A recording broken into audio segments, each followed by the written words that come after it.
नमस्कार, city post live में आपका स्वागत है। मैं हूं अनुराग।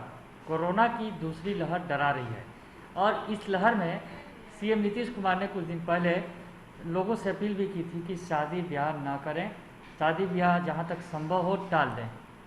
लेकिन बिहार में शादी ब्याह के बाद दूल्हे की मौत ने बड़ा सवाल खड़ा कर दिया है।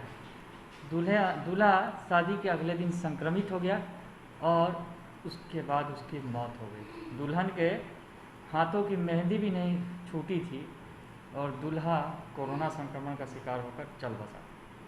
पूरी खबर आपको बताते हैं। गोपालगंज से ये खबर सामने आई है, जहां पर शादी के बाद दूल्हा जो शिक्षक था उसकी मौत हो गई है। गोपालगंज में जो है ये मामला गोपालगंज के कटैया का है, रुद्रपुर गांव का है। गोपालगंज जिले के कोरोना की दूसरी लहर के बीच सरकार ने इसके संक्रमण को कम करने के लिए लॉकडाउन लगवाया था और सीएम नीतीश कुमार ने भी सामूहिक आयोजनों पर रोक लगाने की जो बात कही थी, लेकिन इस दौरान जो एक शादी हुई थी उसके बाद जो नतीजा निकला वो भयावह है। कटैया रुद्रपुर गाँव का मामला है, जहाँ पर शिक्षक की शादी बीते 28 अप्रैल को हुई थी। जी हाँ, 28 अप्रैल को हुई थी।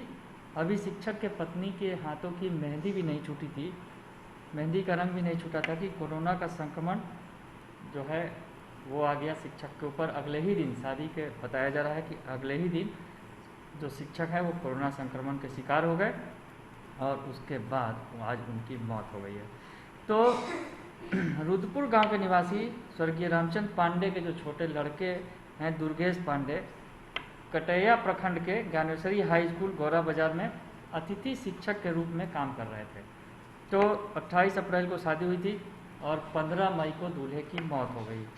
शिक्षक दुर्गेश की शादी इसी 28 अप्रैल को पश्चिम चंपारण जिले की बगहा बनकटवा के स्वर्गीय चंद्रभूषण मिश्र की बेटी प्रियंका मिश्रा के साथ हुई थी।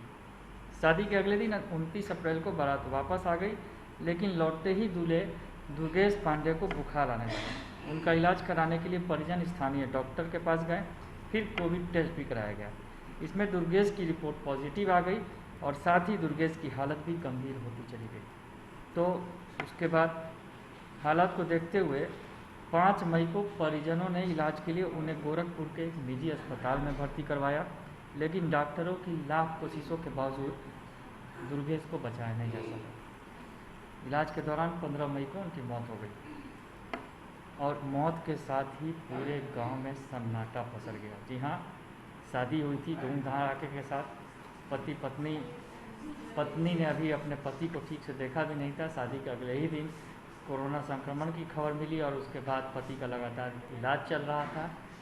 उन्हें इलाज के लिए बेहतर इलाज के लिए गोरखपुर में भर्ती कराया गया, जहां 15 मई को जो दूल्हे ने दम तोड़ दिया, यानी शादी के महज 15-17 दिनों के अंदर ही दूल्हे की जान चली गई। मौत की खबर के बाद निश्चित तौर पर दुल्हन का क्या हाल होगा ये आप समझ सकते हैं। हाथों की मेहंदी भी नहीं उतरी थी कि सुहाग उजड़ गया।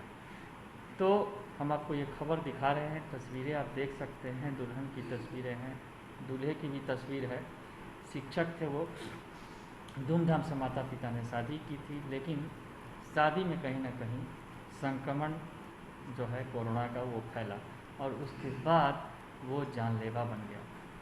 तो हम आपसे अपील करते हैं इस मौके पर, इस खबर को दिखाने का उद्देश्य भी हमारा यही है कि कोरोना संक्रमण के इस दौर में शादी ब्याह जैसे जो सामाजिक कार्य हैं उससे परहेज करना ही बेहतर होगा, क्योंकि जिस तरह से कोरोना संक्रमण तेज़ी से फैल रहा है और जिस हद तक जानलेवा बन गया है, वैसी स्थिति में शादी ब्याह के मौके पर भीड़ जुटाना सही नहीं है, क्योंकि जगह जगह से लोग आते हैं और उसके बाद संक्रमण फैलने का खतरा बहुत ज़्यादा होता है। तो हम आपको तमाम खबरों से अपडेट कराते रहेंगे। आप बने रहिए सिटी पोस्ट लाइव के साथ। धन्यवाद।